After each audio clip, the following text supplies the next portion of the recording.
Japanese Pokemon cards really cheaper in Japan? You'd like to think so, but during the release week of Mega Dream EX, Japan's biggest set of the year, I noticed some pretty strange things through Japan's primary Pokemon card districts, Akihabara and Ikebukuro in Tokyo, and Nipponbashi, Osaka. That's not to say you can't find deals in Japan anymore, it's just that you've got to know where to look and what to look for. Otherwise, I wouldn't have picked these up for my binder. But there's a strange phenomena brewing between what you'll see in Japanese card stores, their online stores that ship overseas, and the prices that we see in the West that you can only really understand by being in Japan. So let's start in a familiar spot, Osaka, and specifically one of Nipponbashi's most prolific stores, Giraful. If you're heading to Osaka for Pokemon card hunting, there's a good chance that Giraful is already at the top of your list, and for good reason. The store does cover basically every era of Pokemon cards, some more thoroughly than others, but if there's a specific card from maybe the mid-era that you're looking for, good chance that you're going to find it in here. However, you do have to understand you're probably paying a premium in Giraful, and the condition, it's kind of hit or miss. You know, they've got white sticker cards, which are supposed to be close to mint, and then they've got their yellow sticker range. So there's a lot to choose from, and there is a very, very busy Pikachu cabinet because Pikachu cards are so popular right now. You won't be disappointed if you head to Giraful. And while they do stock primarily vintage in this store, they do also have a modern range, and Mega Dream was very, very well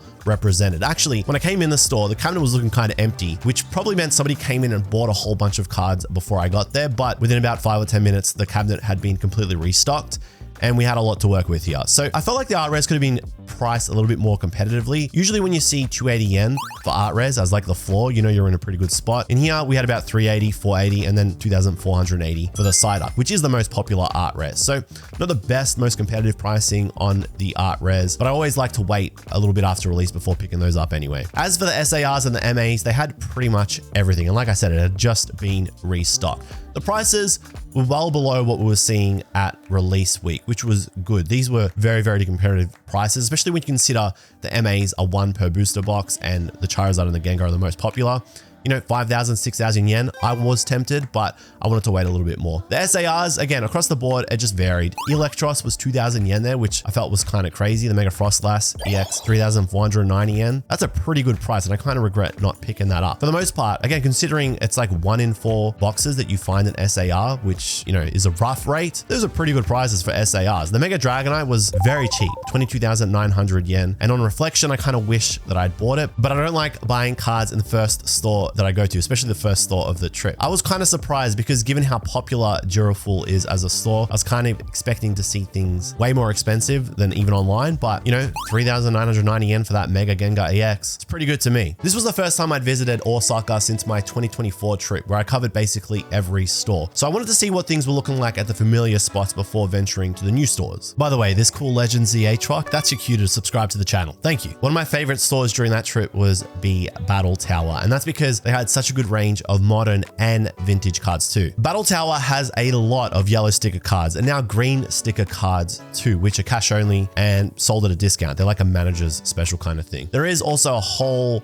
cabinet dedicated to sealed stuff, and sealed is all priced at market. So don't go in expecting to get a bargain at retail. It's just not happening, not in this economy. No matter what, if you come into B Battle Tower, if you're looking for vintage or modern, you're probably gonna find it. You're gonna have a lot of fun, I guess, window shopping at the very least. Their Mega Dream collection was pretty modest. It wasn't as deep and comprehensive as Giraful's, and I guess it's to be expected because a lot of these stores are relying on buyback early. They're not opening boxes specifically to stock singles. They had a lot of playables, and then they had a lot of art res, and a lot of the art res were cheap, very cheap. 180 yen there, you can see. Yellow sticker, so maybe a little bit of damage or off center, but that's pretty good. Everything else with a white sticker was about where we were seeing it compared to Giraful and compared to online. You know, the Psyduck was a little bit cheaper in here, 2,000 yen, so things were trending down, and this is just a store that's a couple of blocks down. But the SARs and the MAs were priced very nicely in here. Mega Scrafty was 1580 yen, which is crazy. And you can see there's a green sticker Mega Gengar EX there for 3680 yen. So very competitive prices in here. Cash only for those green stickers, so keep that in mind. But I would like to say that this was probably one of the better stores. But if you're in a rush to pick up some of these cards, and I know some people, you know, they're there, they want to pick them up in the moment, they want to inspect the card, can't blame them. Hey, Battle Tower had them at very, very competitive prices. It doesn't get much cheaper than, you know, 680 or 780 yen for a box hit. So highly recommend heading in here if you're in Osaka. I didn't pick up any Mega Dream cards in here, but lately I've been tracking down Yukimori holos where I can. So I grabbed this Blissey and this Azumarill, both among some of her first holos. B actually has two stores very closely put next to each other, and the other one, B Honten, has a lot more vintage. However, even though this is a primarily vintage focused store and it used to be so much better, very barren compared to that 2024 trip, there are still some very nice vintage cards to look at in here.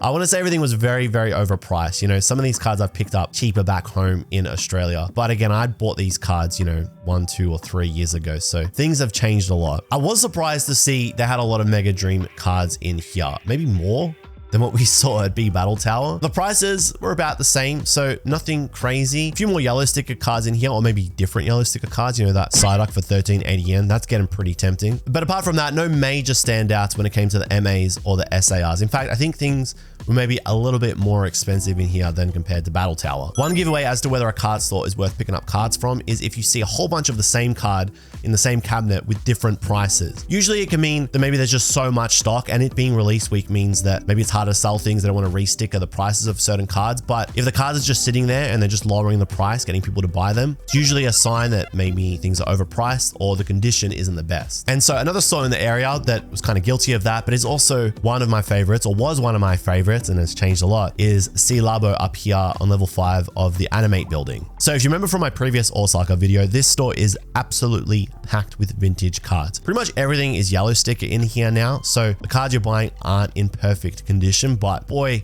do they have a lot of cards from basically every era. It is actually kind of crazy how many they have, despite how popular things have gotten. They had a lot more Mega Dream cards in here compared to the previous stores. And again, that could mean they just have more people coming and selling, or people aren't buying them and they're just kind of sitting on the shelves. Honestly, the prices in here weren't too bad. The art rares were about 300 yen. And the MAs, again, I think they're kind of suffering from the problem we saw in the previous B store, in that they had so many and the prices are shifting so rapidly, they're not re-stickering, or the cards just aren't moving. Low key, I kind of wish I inspected that 22,000 yen Pikachu, but I was on a pretty tight leash on this trip and I didn't want to buy, again, the first card that I saw. It was pretty funny looking at all the Gengar SARs that were just sitting here, going from 85,000 yen through to 60,000 yen. And the same for the MAs, with one of them sitting there for 8,000 yen, which was crazy. That must have been there from day dot. Next store is a bit of a baseline. Dragon Star. I find Dragon Star, no matter where you are in Japan, is like the standard for modern cards. It's not going to be the cheapest, but it's not going to be the most expensive. It's going to be right bang in the middle, especially if you're in Akihabara. But I wanted to see what it was like in Osaka and Nipponbashi's main Dragon Star store. So they don't stock a whole lot of vintage here. It is primarily modern, but you will see a lot of yellow stickers. So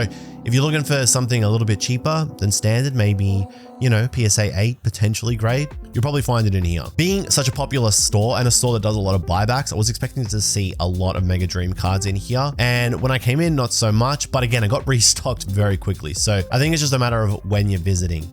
Some of the art rares, a little bit more expensive than where we'd seen elsewhere, 500 yen. But then some of them close to that, you know, standard price, 290 yen. And that's kind of where I want to see art rares. Not like they got to please me, but you know, I want to see consistency across the board. As for the MAs and the SARs, it was a bit of a mixed bag. I was expecting to see things a little bit cheaper versus online at this time, but still probably trying to find their footing. Mega Dragonite there for 2,000 yen. Yellow sticker seemed pretty good. The Electros, 1,500 yen was actually crazy as an SAR. And Zoroark, 9,000 yen. That is a really good price. But then for cards like the Pikachu, we'd seen that cheaper elsewhere. 32,000 and 35,000 yen seemed pretty steep. But then right next to it, you'd see a Mega Scrafty for 1,500 yen, which was crazy. Looking at the prices of Mega Dragonite and Mega Gengar compared to the buyback prices that this store were offering at the front was really funny, because it was about 60% what they were offering if you sold it to them versus what they were trying to sell the card for in the cabinets. I think card stores this early during a new set's release are kind of cautious. So people are trying to sell quickly, and card stores still haven't figured out what people are willing to buy the card for. So you're not going to get the best rate. Usually card stores in Japan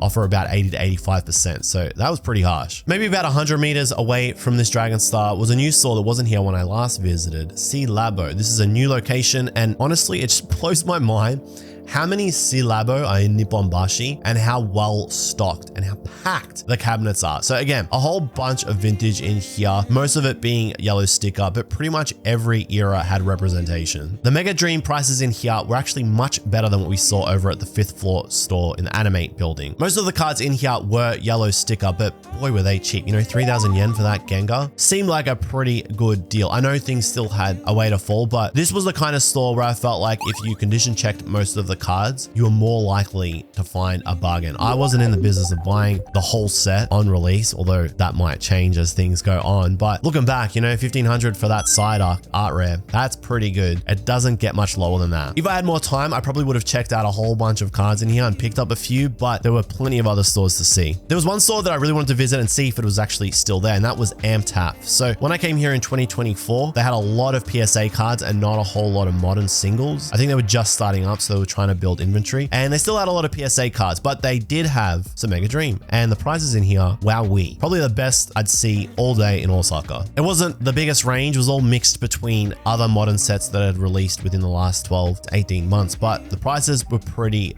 good. You know, I ended up picking up most of the MAs from this set in here because I felt like 380 yen, 580 yen for MA. A box hit was just wild. I usually find stores that focus primarily on PSA slabs like to just liquidate their low tier singles. So if you're not chasing the high ticket, the chase cards from a new set, it's well worth checking out a store like AMTAF. I've got a lot to say about Osaka, which I will cover eventually, but for now, it was time to head back to Tokyo. There are no shortage of card stores to choose from in Tokyo, with dense, concentrated blocks of shops scattered across areas like Nakano, Shibuya, Akihabara, and Ikebukuro. With that baseline set in Osaka, I wanted to focus on the tourist trap zones in Tokyo, this time starting in Akihabara. Card shop Clove behind the JR station, which I feel like most collectors kind of skip because it's not in the main area, and a store that used to have a really big presence in Osaka, but now no longer exists. Clove stores always have really nice layout. They just feel nice to be in and to browse in. The range isn't as good as it used to be, as indicated by the Nipponbashi branch closing down, but they still do have a lot of vintage. However, the prices,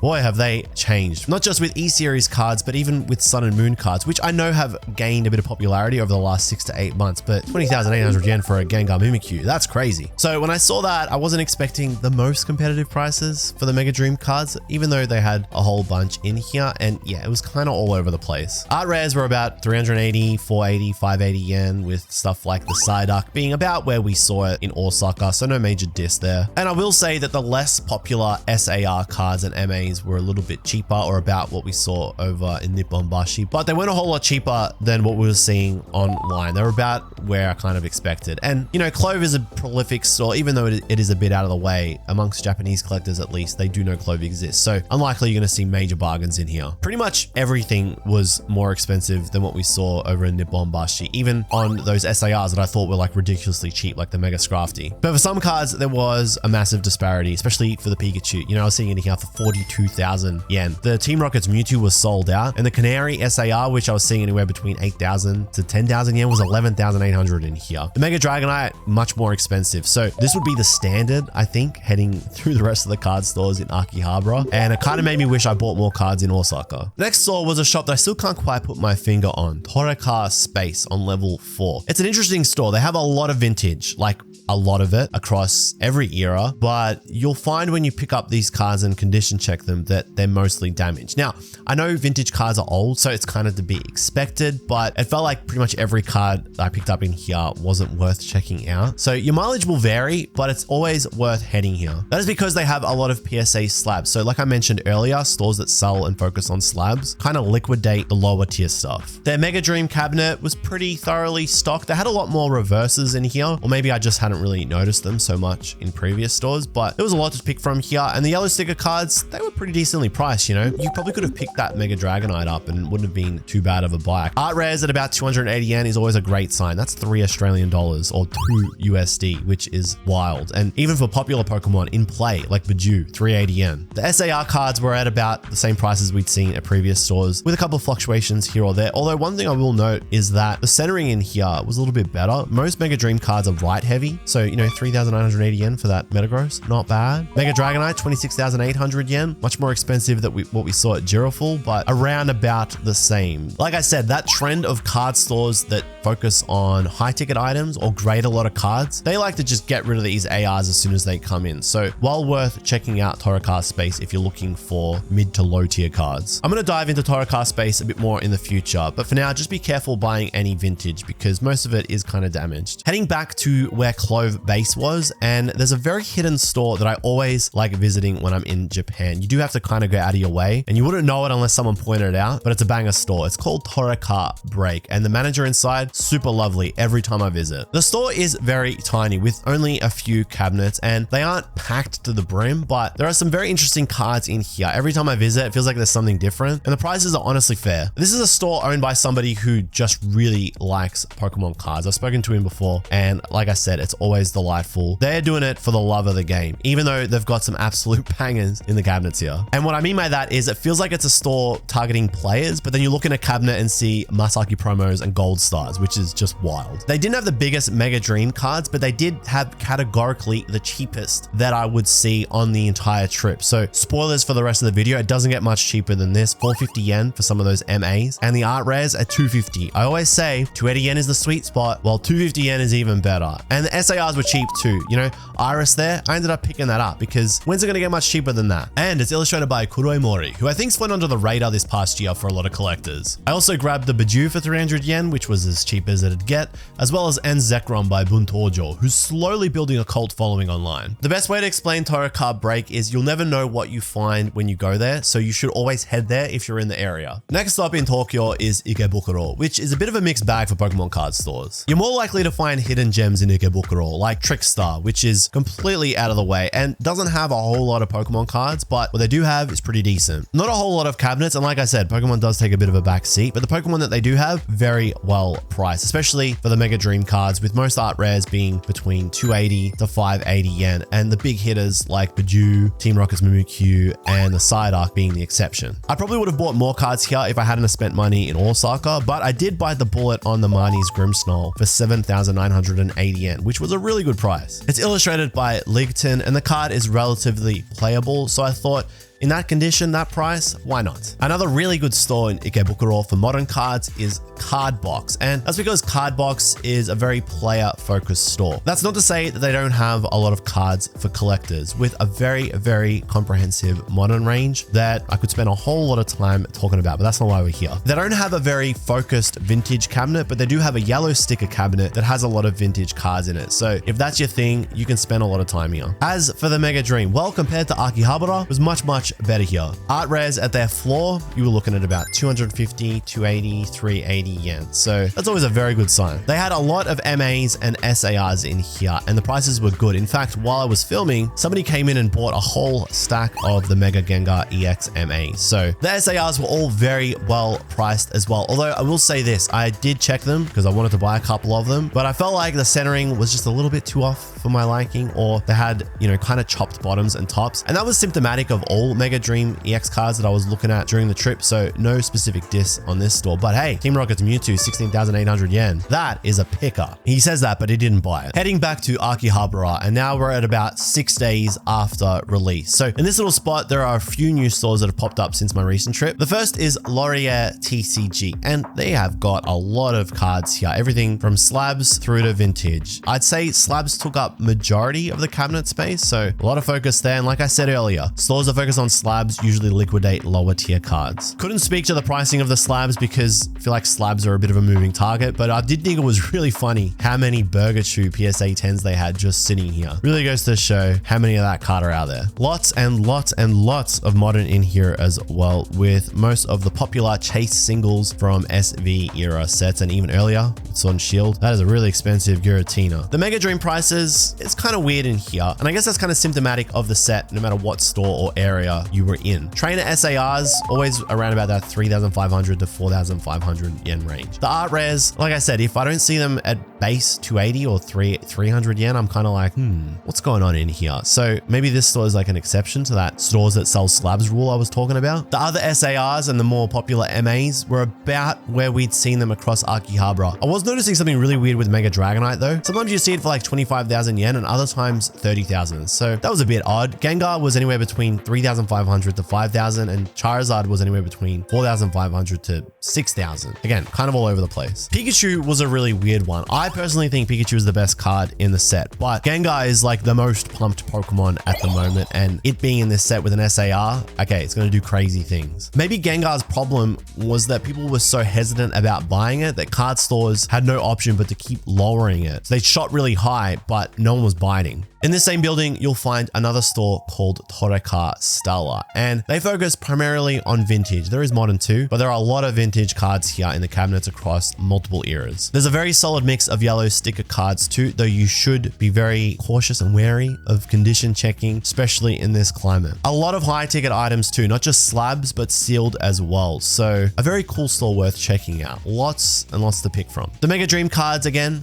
kind of all over the place. You know, a lot of those art rares were a little bit more expensive and then some were close to that 280 yen mark. So that's always a good sign, but then you'd have them on like older prices, like the Psyduck there, 2180. So kind of hard to gauge. So this doesn't speak to all of Akihabara, just this store specifically. The prices hadn't really shifted, which meant that nobody was really buying these cards. And maybe the store wasn't making an active effort to lower the prices and update them as they were dropping. So kind of a weird one. That was making it really hard to decide what the best buy price for these cards was in this release week, because eventually it gets to a sweet spot and you do have the benefit of condition checking where if you're here, you will want to pick up some of these cards. While you're up this side of Akihabara, it's worth coming over to Toreka Himitsukichi, which actually has moved to this location, which is a little bit bigger. So while the store does focus primarily on players, they do have a lot of vintage cards here across different eras, and it's always a really mixed bag. Well worth checking out Toreka Himitsukichi for vintage, because you never know really what you'll find. The Mega Dream prices, again, kind of all over the place, and that was making it really hard for me to decide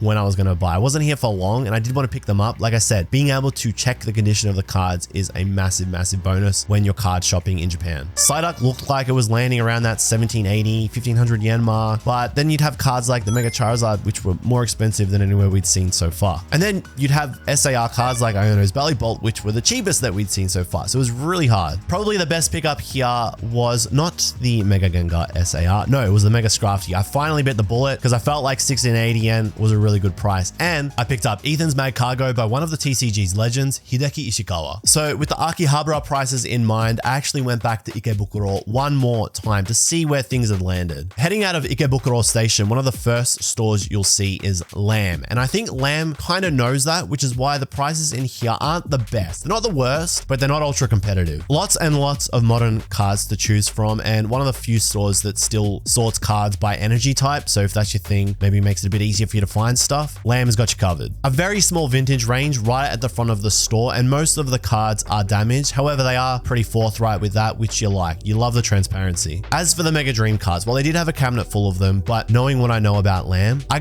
still like heading into stores like this. They're kind of like the upper bound, you know? I like to see trends. I like to see the stores that are selling out of cards. And when you visit this store and you see the prices and you see how high they are, they're close to that release day or that release weekend mark, even though we're 6 days out, you kind of get a feel for the store. It's weird because you don't want to outright diss a store, but you do want to be critical, and I don't want to give people this impression that every Japanese card store is worth going to, you know? It's hit or miss. It really just depends on the store, the prices on the day, who's stickering the cards, whether the prices have been updated, as to whether or not you're going to find a good pickup. They are there, but you just have to look at so many cards. If you like that, that's fine. That's part of the fun. I like that. That's why I do this. But if you don't and you're just looking to get a card, yeah, okay, maybe sometimes it's better to just buy it online. I'd say the number one benefit of buying release week cards in Japan is that you get to see the condition. And having looked at so many different cards at different price points for Mega Dream, the number one thing I noticed was that the condition was all over the place. The tops and the bottoms of the cards were kind of chopped, and centering, most cards were right heavy. Now, if you're not grading, that doesn't matter, but if you want your binder copy to look pretty good, it's worth taking into account. No major bargains in Lamb. More so a lesson as to why it's so important to head to so many different card stores before you decide to purchase. At this point, it had been a full week since release, so I figured if I was going to buy any cards in Akihabara, it would be today. I like to start the day at small stores rather than big ones, so the first place I headed to was Mercard, or Mercado, depending on how you want to pronounce it. This is another really tiny store and another one of those you'll never know what's in it unless you go, so you should go kind of stores. I don't want to say lots of vintage, but they do occasionally have amounts of vintage, and the prices, they're decent. A little bit all over the place, but they're okay. Given that the store is tiny and relatively unknown, I thought that the prices would be better, but they're about where we'd seen elsewhere, if not more expensive. Cards like Fezandipity, they'd kind of stabilize that 3,500 yen mark. Electros, it was either 1,500 or 2,500, so nothing really mind-blowing in here. And some of the chase cards were more expensive than what we'd seen elsewhere, so that was a little bit disappointing. But maybe I caught them right before they re-stickered and repriced cards, so who knows. Heading back towards the northern end of Akihabara, I thought I'd go and check out PDG Collector's Shop. This is probably one of the most prolific and well-known foreigner-friendly stores. It's always very fun when you go in. It's very bubbly, very energetic, and a lot of really cool cards inside. PDG has two gears, either high-tier, massive, banger cards that are probably outside of your responsible wallet reach, I want to say. And then cards that maybe they don't care too much about, but are absolute bangers if you're looking for something niche. It's always worth heading to PDG for modern cards because I know it's cliche, but you never know what you're going to find in here. And I feel like somebody came in and bought the Mega Dream cards before I did because there wasn't a whole lot left. I'll never understand the slander this Mewtwo got during release week. I actually quite like how simple it looks. It's as if it's a portrait hanging on the wall in an old mansion. When Team Rocket released in Japan, one store that I felt had awesome prices was Toiga TCG. It's a really weird one to say. This time around, I couldn't help but notice they had vintage cards. Not a whole lot of them, but vintage nonetheless, at very interesting prices. Some very, very solid prices there. While this was just an observation and nothing that I can confirm, I couldn't help but feel that a lot of the cards I was looking at in this cabinet were from boxes that they'd opened up, and so they were pulls basically. They hadn't bought these back from collectors or players. The store is very player focused with a really big play area, so I'm thinking maybe they opened up a whole bunch of boxes to get playables and then just put the hits in the cabinet. The prices, they weren't ultra competitive and they were more expensive than what we'd seen elsewhere, especially when you compared to Osaka 5 days prior, but I don't think they were in a big rush to sell these because they hadn't directly paid for them, so it didn't matter too much for their bottom line. Given that it had been a full week since release, I figured now was the time to head to Dragon Star on the 6th floor right outside of Akihabara JR station. Like I said at the start of the video, Dragon Star, it's kind of like the standard for modern cards, especially around release week in Japan. It feels like no matter what time of the day when you visit this Dragon Star, it's always packed and people are constantly buying cards from the cabinet, which is a pretty good sign. You're not going to find those absolute bottom prices that we found in some of those earlier stores, but you are going to see the cards priced very, very closely to those floors. It will vary depending on the card and depending on the time of the day that you go, but more often than not, you're going to find decent pickups in Dragon Star, and I think that's why it's always so packed here. I think one of the biggest reasons why the store is so popular is because there's so much stock. So if you're looking to buy a whole lot of cards, which I think a lot of speculators are doing these days, to take back home and grade, Dragon Star is kind of like the go-to because you know the prices are going to be decent, you know the condition is going to be pretty solid, and you know there are going to be a lot of cards there. I did find it crazy that a full week later, the Dragonite was more expensive than when I saw it in the first store that I visited in Osaka. So a 10,000 yen difference, but that's just how it goes. I did a fair bit of damage to my wallet in here, ultimately picking up the Fezandipity by Shiananahara, who I'm very glad to see illustrating physical cards again, as well as Steven's Metagross by Chibi, which arguably could be one of the best cards from the set, and the Mega Dragonite by Dom, which ended up being 10,000 yen more than the first copy I spotted all the way back in Duraful. Somewhere along the line I picked these cards up too, though I was moving so quickly through stores I couldn't tell you where I bought them from. If you have the time to visit multiple card stores across multiple days, you will eventually find really solid prices. It just takes time, and like I said at the start of the vid, knowing where to go. There's no perfect card store, and if I say this is the best card store to buy modern cards from and then everybody goes to it, well then sooner or later it's going to become pretty miserable to shop there and it won't be the best store anymore. Somewhere else will pop up. It's a constantly moving target, just like the prices of these cards right on release, where it felt like a lot of the card stores were just throwing things at the wall and hoping it would stick. And that's probably the reason why we saw prices drop and shift so rapidly, because that mark that a lot of stores set early was way way too high. Categorically, you'll always save money buying cards a few weeks after release and avoiding launch week hype. Though if you're in the right place at the right time, you can occasionally find a good deal. I'd say 3 to 4 weeks is the time that it takes for online prices to reflect in-store prices. And I'm sure the prices in these stores are lower than what we're seeing online now. However, buying online, there are risks. Usually you're buying the cards that are left over from people who are either grading cards or flipping them. So many times I'd go into a store and I'd see someone buying stacks and stacks of the same card, which means they're either stocking up for their vendor stall or they're getting a whole bunch of cards to grade. So the cards you're probably buying from online stores are the cards that other speculators have deemed non-perfect. Now, if you don't care about those things, then it doesn't really matter, but it's something to always bear in mind. I can't see Mega Dream prices surging up anytime soon, especially when you look at Terrestrial Festival, where the singles stayed fairly constant all through 2025, and card stores in Japan being even cheaper still. So I expect Mega Dream to follow suit. However, stranger things have happened in Pokemon, and I guess it all depends on if the hype train surges forward or interest starts to drop off. As always, you can't go wrong if you just collect what you like. Thank you for always subscribing, watching, and sharing these videos through 2025. I can't do any of this stuff without you. So stay safe, and I'll see you all in the new year. I'm gonna go to the beach and hang out with my son. Take care, guys.